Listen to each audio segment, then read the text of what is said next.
President Fischer, Minister Tochtele, Excellencies, members of the Diplomatic Corps, IIASA national member organizations, leaders of the UN agencies, distinguished participants. I am delighted to welcome you all to IIASA 40th Anniversary Conference. Days 1 and 2 at the Vienna Hofburg Palace. Days 3 at IIASA headquarters at Schloss Luxembourg in Low Austria. Ladies and gentlemen, let me open the conference with my personal thanks to His Excellency Heinz Fischer, Federal President of the Republic of Austria, for his patronage and for being with us today as a speaker. President Fischer is a great friend of IIASA. I was privileged to meet him on 24th May this year. We had a warm discussion about the conference, which then seemed and indeed was a long way off.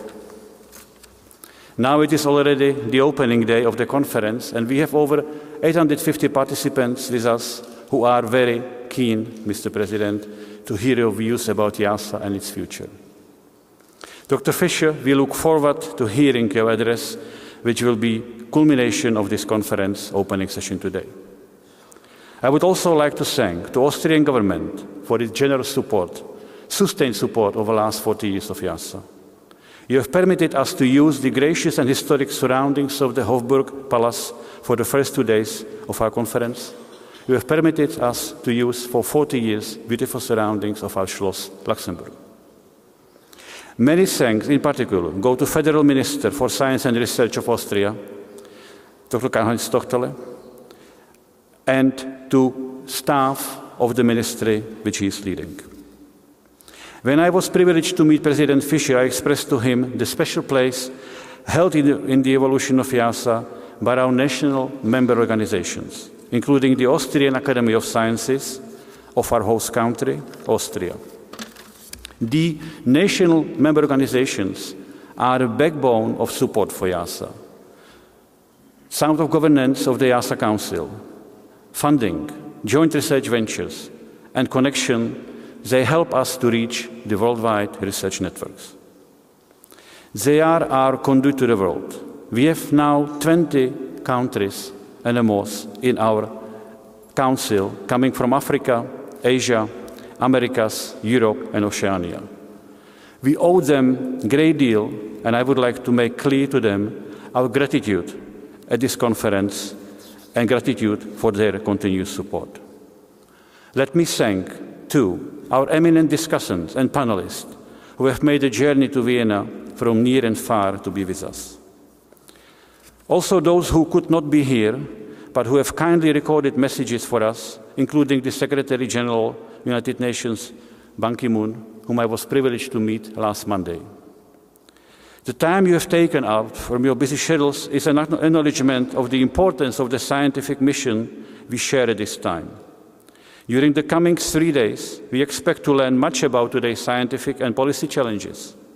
We expect many new insights to emerge from the coming research efforts of IIASA and our partner organizations. I would like to express my personal thanks to all those colleagues at IIASA, particularly Deputy Director Naki Senovic, and his team, who in addition to their daily research and administrative work have put together a conference on an extraordinary scale, a conference to be truly proud of. To all our participants, I extend a warm welcome. The purpose of the conference like this is not only to allow IIASA to share its scientific advances, but also to enable us to draw in the thoughts, ideas, perspectives of the larger community of scientists, policymakers, and civil society. Ladies and gentlemen, this conference will deal with 2 main issues: the great transformation we are currently undergoing to a more sustainable world, and the part that science and policy can play together, working hand in hand to bring this series of important transitions to a successful outcome. I hope that you will be satisfied, both intellectually and socially, with what we have in store for you, and that you come away with a much more comprehensive and in-depth picture of the work being done by IIASA and its partners, as well as an idea of the magnitude and value of the work that we are conducting at global scale with all of you. I have one further pleasant duty, and that is to welcome you to our moderator for the opening session and to the high-level sessions this morning, Ms. Nisha Pillai. May I wish you all a most enjoyable conference. Thank you.